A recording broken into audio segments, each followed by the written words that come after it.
nous allons voir en fait ce qu'est une fonction affine, ou revoir pour certains. Donc vous vous souvenez, avant les vacances, je vous avais fait une vidéo sur les fonctions linéaires. Donc vous allez voir que la fonction affine, c'est quasiment pareil, à une petite différence. Donc normalement, vous avez fait la première activité. Une entreprise fabrique des vases qu'elle doit envoyer à ses revendeurs. Elle s'adresse donc à une société qui lui propose un tarif composé d'une partie fixe à 30 €, à laquelle s'ajoute un montant de 2 € par vase. Donc il fallait compléter le tableau. Donc pour compléter le tableau, si on expédie 50 vases, on allait payer 50 x 2 plus les 30 € de fixe. Donc ça nous fait 130 €. Pour 100 vases, pareil, on fait 2 x 100 plus 30, ce qui nous amène à 230. Attention, ici on n'a pas un tableau de proportionnalité, hein. Donc ne me faites pas un produit en croix. Pour 130 vases, on va faire 130 x 2 plus 30, ce qui nous fait 290. Et pour 200 vases, 200 x 2 plus 30, qui nous fait 430. Donc on note X, le nombre de vases expédiés, exprimé Y en fonction de X. Donc je vous rappelle, la première ligne est X, la deuxième ligne est Y. Pour trouver la deuxième ligne, qu'est-ce qu'on a fait? On a multiplié les X par 2 et on a ajouté 30 à chaque fois. Donc définition, une fonction du type f de x égale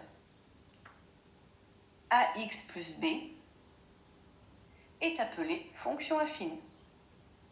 Donc la différence par rapport à la fonction linéaire, c'est ce plus b.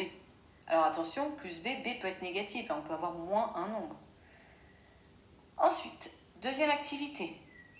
Donc représenter une fonction affine. Une société de location de voitures propose le tarif suivant. 60 € donc de location et 10 centimes, donc 0,10 € par kilomètre parcouru. On désigne par X le nombre de kilomètres parcourus et Y le prix à payer, exprimé en fonction de X, Y. Donc Y égale, qu'est-ce qu'on fait? On paye 10 centimes par kilomètre. Donc on va payer 0,10 fois X plus un forfait de 60 € à chaque fois. Et avec ceci, on va pouvoir compléter le tableau suivant. Comment on va faire? On remplace le X par les nombres de la première ligne. Donc si je remplace X par 0, ça va me faire 0,10 fois 0 plus 60, ça me fait 60.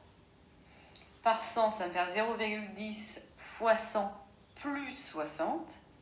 Donc là, ça me fait 70. Par 500, 0,10 fois 500 plus 60. Donc ça, on l'a déjà fait, remplacer x par un nombre. On l'a fait quand on a vu les fonctions dans le tout premier chapitre. Notion de fonction, on a fait ça. On a remplacé x par le nombre pour trouver la deuxième ligne. Et enfin, le dernier, on trouve 150 car on a fait 0,10 fois 900 plus 60. Ensuite, ces points-là, il faut les placer dans le repère de la page suivante. Donc ici, le premier point, c'est 0, 60, donc 0 en abscisse. On est d'accord, ici, j'ai les x. Et là, j'ai les y. Donc, x, c'est les kilomètres. Je vais mettre là, hop. Y, c'est le prix en euros.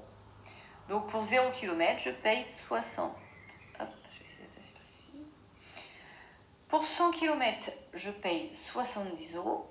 Donc, hop, je suis ici. Pour 500 km, je paye 110 €.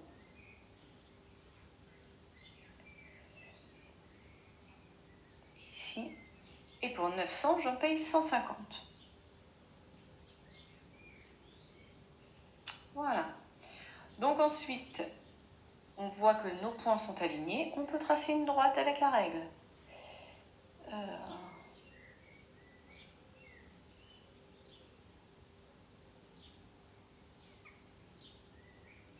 Voilà, une droite qui passe par tous les points.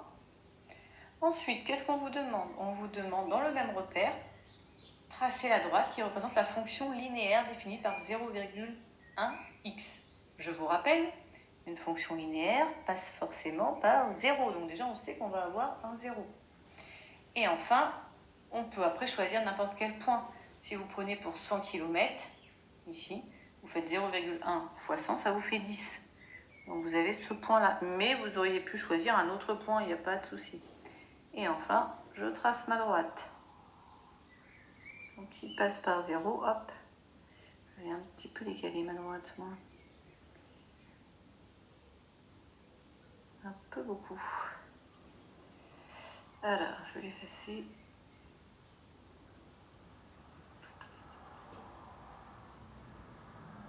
Voilà.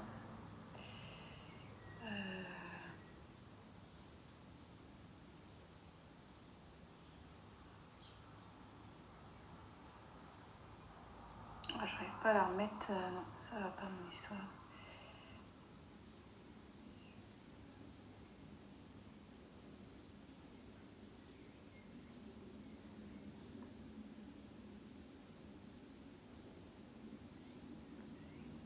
Bon, c'est pas très grave. Hein. Si je suis donc à 900, je serai à 90.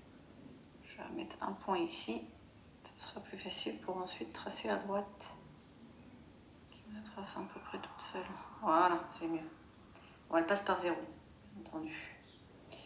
Qu'est-ce qu'on remarque sur ces droites? Alors, je vais m'en mettre en bleu. On constate que les droites sont parallèles.